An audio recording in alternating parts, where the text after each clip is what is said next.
Sir, जैसा मैंने आरंभ में आपसे कहा था कि जो हमारे डायरेक्ट सेलर्स हैं उनका फाइनेंशियल मैनेजमेंट बिगड़ा रहता है। तो एक व्यक्ति को कब पैसा इन्वेस्ट करना चाहिए, मतलब कितने रुपए महीना उसको आना स्टार्ट हो जाए तब वो सोचे कि चलो यार अब मैं इन्वेस्टमेंट शुरू करता हूँ? आपने बहुत सही क्वेश्चन पूछा।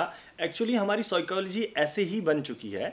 हमारी सोच में ये हो गया कि यार इतने पैसे हम कमाएंगे तब जाके हम इन्वेस्ट करेंगे, जबकि ऐसा बिल्कुल सही नहीं है और इसका उल्टा है। अच्छा। तो पैसा इन्वेस्ट हमें तब नहीं करना चाहिए जब हम एक बार सेट कर लें कि यार इतना कमा लो और तब इन्वेस्ट करें। हाँ। जबकि इसका एक थंब रूल है। हाँ। बेयर मिनिमम आपके पास जो भी सैलरी आती है, हाँ। उसमें से 10% आपको कट कर देना चाहिए। अच्छा। और मान लेना चाहिए कि यही मेरी सैलरी है और जो 10% है वो आपको इन्वेस्ट करना ही चाहिए। उसमें मतलब कोई भी एग्जेम्पशन नहीं है आपको। एग्जाम्पल के तौर पे अगर किसी की सैलरी 20,000 है तो समझिए कि उसमें से 2,000 रुपये कट गए और ये समझिए कि आपको 18,000 ही मिले।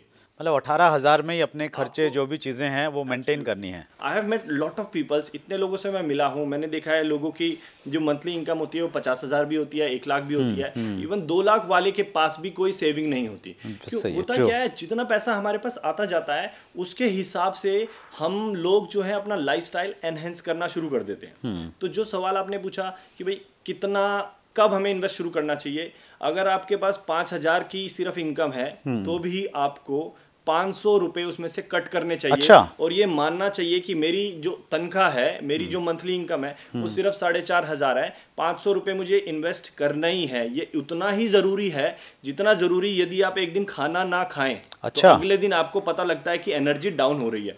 तो ये एकदम कंपलसरी होना चाहिए आपकी लाइफ में कि इस महीने जैसे ही पैसे आए उसमें से 10% कट कर दिए हमने और कट करके इन्वेस्ट कर दिए। राइट। क्योंकि अगर वो आपने नहीं किया तो आपकी वेल्थ क्रिएट नहीं होगी।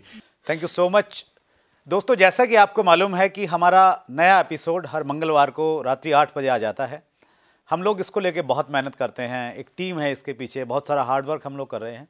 आपका सपोर्ट चाहिए, इसी प्रकार से आप सपोर्ट देते रहेंगे तो हम वो सारी जानकारी जो एक डायरेक्ट सेलर के लिए ज़रूरी है, डायरेक्ट सेलर के एक आम व्यक्ति के लिए ज़रूरी है, हम कोशिश करेंगे हम वो आपको प्रोवाइड करें। और जिस प्रकार आज हमने इन्वेस्टमेंट पे थोड़ा बातचीत की, तो डायरेक्ट सेलिंग के अलावा, डायरेक्ट सेलिंग के स्पीकर्स के अलावा भी अगर आप चाहते हैं कि कोई पर्टिकुलर एक सब्जेक्ट पे बात होनी चाहिए तो वो भी आप हमें ज़रूर बताइए। एक बार फिर आप सबका बहुत बहुत धन्यवाद।